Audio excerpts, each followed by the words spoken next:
আপনি যদি গিয়ে বিজেপিকে বলেন যে দাদা আমার কটা ছেলে চাকরি পেলো, মোদি বাবু আপনি তো বলেছিলেন যে বছরে 2 কোটি করে চাকরি দেব, আপনার 12 বছর হয়ে গেছে, 12 বছরে তাহলে 24 কোটি চাকরি, 12 আপনি বলবেন যে কটা স্কুল হলো, কটা কলেজ হলো, কটা স্বাস্থ্য কেন্দ্র হলো বিজেপি সরকারের আন্ডারে, বলুন। নরেন্দ্র মোদী জবাব দিন, বলবে হিন্দু খতরে মে হ্যায়। যে চেয়ারটায় বিজেপি সরকার বসে আছে, নরেন্দ্র মোদী বসে আছে দেশের প্রধানমন্ত্রী, চেয়ারের প্রত্যেকটা পায়া নন্নর নন্নর বরবর বরবর নন্নর করছে মা। আমাদের মারা আমরা যেখানেই যাচ্ছি না কেন সবাই আমাদের আশ্বাস দিচ্ছে যে এগিয়ে যাও, লড়ে যাও। এবং বিজেপিকে ভালো করে বলো যে বিজেপি কান খুলে শুনে নাও যে যতই নারো কলকাঠি নবান্নে যাবে হাওয়াই চটি, হাওয়াই চটি, হাওয়াই চটি। গোটা ভারতবর্ষের সব থেকে গরিব মুখ্যমন্ত্রীর নাম মমতা বন্দ্যোপাধ্যায়। থেকে আমাদের মমতা দি, আমাদের দিদি মাত্র ব্যাংকে 15 লক্ষ টাকা।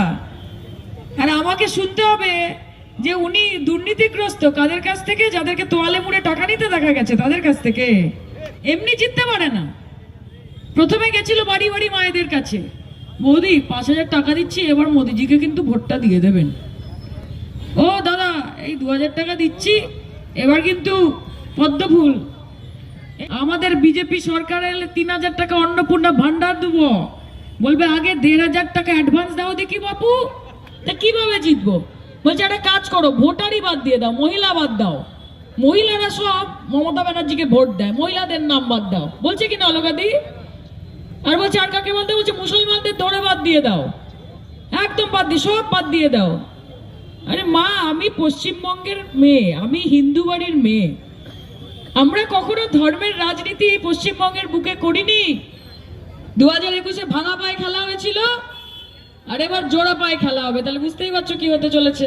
इलेक्शन कमीशन तो देश का इलेक्शन कमीशन नहीं है। Election commission Bhajpa Bharatiya Janata party का इलेक्शन है।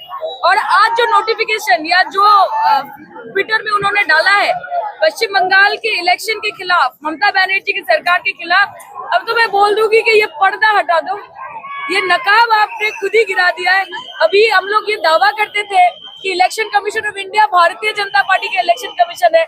आज तो समझ में नहीं गया कि वो बी टीम है भारतीय जनता पार्टी के।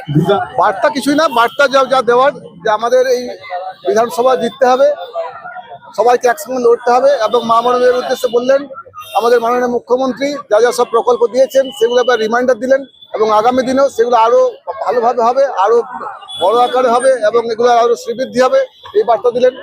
মাননীয় মুখ্যমন্ত্রী আমাদের যেটা ডিক্লারেশন দিয়ে দিয়েছেন ইস্তফাতে, যে আমাদের ইস্তেহারে দিয়েছেন রাজীব গ্রামে একটা হসপিটাল হবে, সারেঙ্গাতে একটা 100 বেডের হসপিটাল হবে, সালতোয়াতে একটা সুপার স্পেশালিটি হসপিটাল হবে। এর সঙ্গে সঙ্গে আমি চেষ্টা করবো, আমি যদি এখানে বিধায়ক হতে পারি, মেডিকেল কলেজের কিছু একটা উইংস, নতুন উইংস, একটা সুপার স্পেশালিটি উইংস খোলার, এটা আমার থাকবে প্রথম ক্রাইটেরিয়া। তার সঙ্গে সঙ্গে প্রাইমারি এবং আপার প্রাইমারি স্কুলগুলোকে আপগ্রেডেশন করা, এবং আমাদের মাননীয় মুখ্যমন্ত্রী অলরেডি দিয়েছেন যে আমাদেরকে যে স্কুলগুলো আছে সেগুলোকে আমরা কিছু কিছু ইংলিশ মিডিয়ামে কনভার্সন করার চেষ্টা করতে হবে।